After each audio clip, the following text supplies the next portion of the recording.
Hey, I'm Salma from Kalimna AI, and in this video, I will show you how to block numbers from calling your AI assistant on our platform.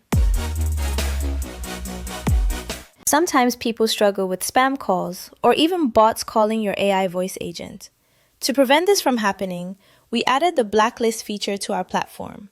Just look for the blacklist tab in the menu on the left. Once you're in the blacklist tab, you can see that there are no numbers added to the blacklist. To change that, simply click Add to Blacklist. Then this window opens up. Here, you insert the number you want to blacklist. To keep organized, describe the reason for the blacklist in the box below. Then just click Create or Create, and create another if you want to blacklist another number. Here you can see the summary of your entry, and if the number was added to your lead before, you can see which one it was. If you click on Blacklist again, here you have the overview of your blocked numbers. And you're done. Thank you for using Kalimna, and I wish you a great day.